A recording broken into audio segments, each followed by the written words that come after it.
Cancer की दवा हो या फिर कोई नई वैक्सीन, ज्यादातर बड़ी वैज्ञानिक खोजें एक ऐसे कदम से शुरू होती हैं जिसके बारे में सच कहें तो हम बहुत कम सुनते हैं, और वो है रिसर्च के लिए जानवरों को खरीदना। अब सुनने में तो ये एक सीधी सादी शॉपिंग जैसा लगता है ना? पर असल में ये विज्ञान की सबसे ज्यादा सख्त प्रक्रियाओं में से एक है।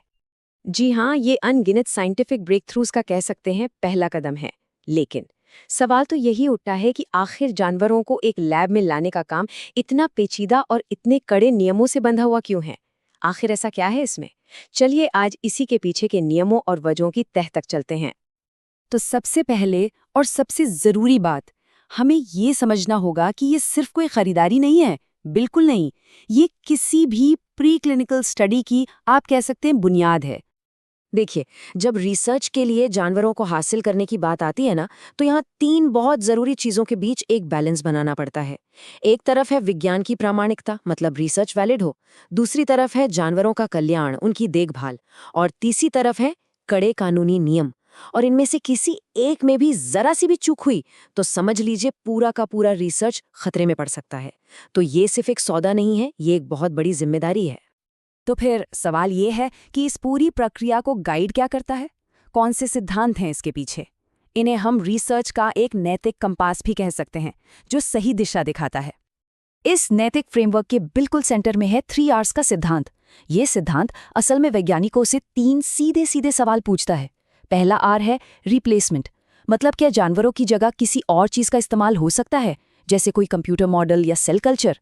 दूसरा आर है रिडक्शन, मतलब अगर जानवरों का इस्तेमाल जरूरी ही है तो क्या हम कम से कम जानवरों के साथ भरोसेमंद नतीजे हासिल कर सकते हैं।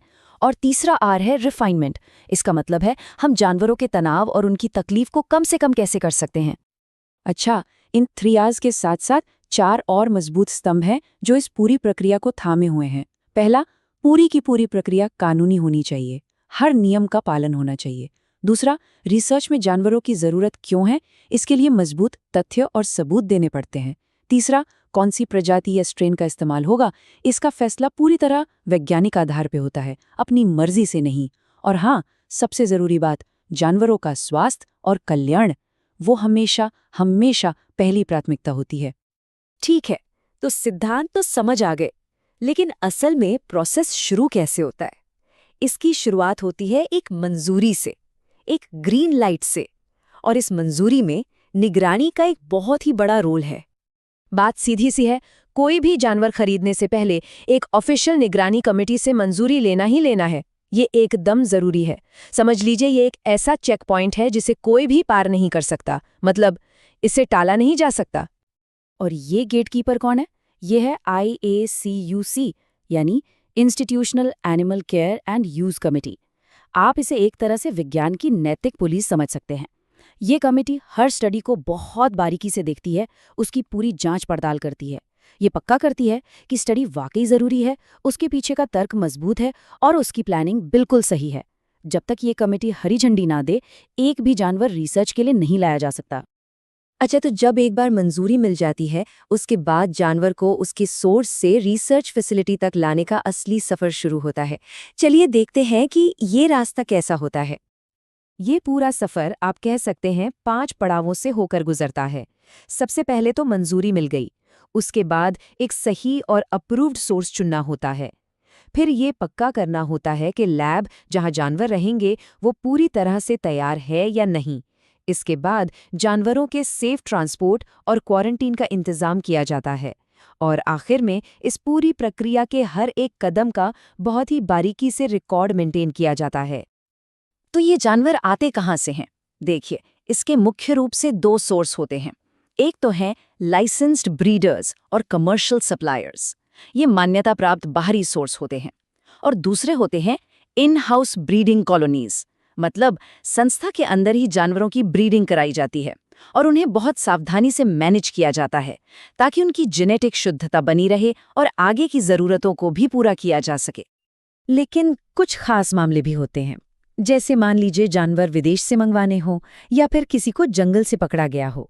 ऐसे मामलों में प्रक्रिया और भी ज्यादा सख्त हो जाती है।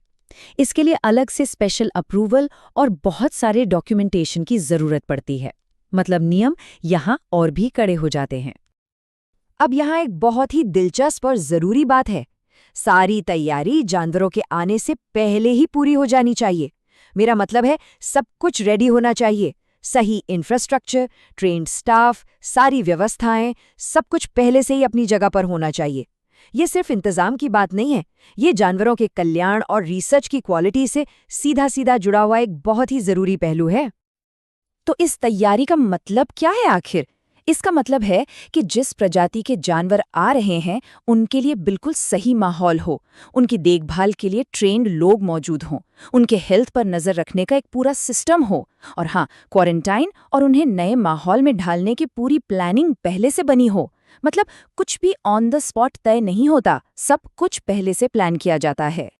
तो इतना सब कुछ, इतने नियम, इतनी तैयारी, सवाल ये उठता है कि आखिर ये पूरी प्रक्रिया इतनी ज़रूरी क्यों है? इसका सीधा सा जवाब है क्योंकि यही अच्छे विज्ञान की बुनियाद है। और एक बात साफ समझनी होगी, अगर इन नियमों का पालन नहीं किया गया तो इसके नतीजे बहुत गंभीर हो सकते हैं। ये सिर्फ कोई कागजी कार्रवाई नहीं है जिसके बिना काम चल जाएगा, नहीं, इसके असली और बड़े परिणाम होते हैं। मतलब अगर कोई इन नियमों को तोड़ता है तो इंस्टीट्यूशनल लेवल पर सज़ा हो सकती है, जैसे कि रिसर्च प्रोजेक्ट को ही बंद कर दिया जाए। और बात यहीं खत्म नहीं होती, इसके अलावा रेगुलेटरी लेवल पर भी पाबंदियां लग सकती हैं और मामला कानूनी कार्रवाई तक भी पहुंच सकता है। तो कुल मिलाकर बात यह है कि हर एक कदम, चाहे वो मंजूरी लेना हो, सोर्स चुनना हो या फिर रिकॉर्ड रखना हो, सब कुछ कड़ी निगरानी में होता है। इससे साफ पता चलता है कि हर स्टेज के लिए कौन जिम्मेदार है और क्या नियम है। ये एक ऐसी व्यवस्था है जहां गलती के लिए कोई जगह छोड़ी ही नहीं जाती। तो आखिर में सबसे बड़ी बात क्या है? वो ये है कि ये जो पूरी सावधानी से बनाई गई प्रक्रिया है ना, ये 3 चीजें पक्की करती है। पहली, रिसर्च के नतीजे भरोसेमंद हो, यानी उसकी वैलिडिटी ज्यादा हो। दूसरी, सारे कानूनों का पालन हो। और तीसरी, जानवरों के साथ मानवीय व्यवहार हो। इन नियमों का हर एक हिस्सा बस इन्हीं 3 लक्ष्यों को पूरा करने के लिए बनाया गया है। और ये पूरी बातचीत हमें एक बहुत ही गहरे सवाल पर लाकर छोड़ देती है कि अगर किसी वैज्ञानिक प्रक्रिया के पहले ही कदम पर, मतलब एकदम शुरुआत में ही, इतनी कड़ी निगरानी और इतने ऊंचे स्टैंडर्ड्स रखे गए हैं, तो ये हमें बाकी की पूरी साइंटिफिक प्रोसेस के स्टैंडर्ड्स के बारे में क्या बताता है? इस पर सोचिएगा ज़रूर।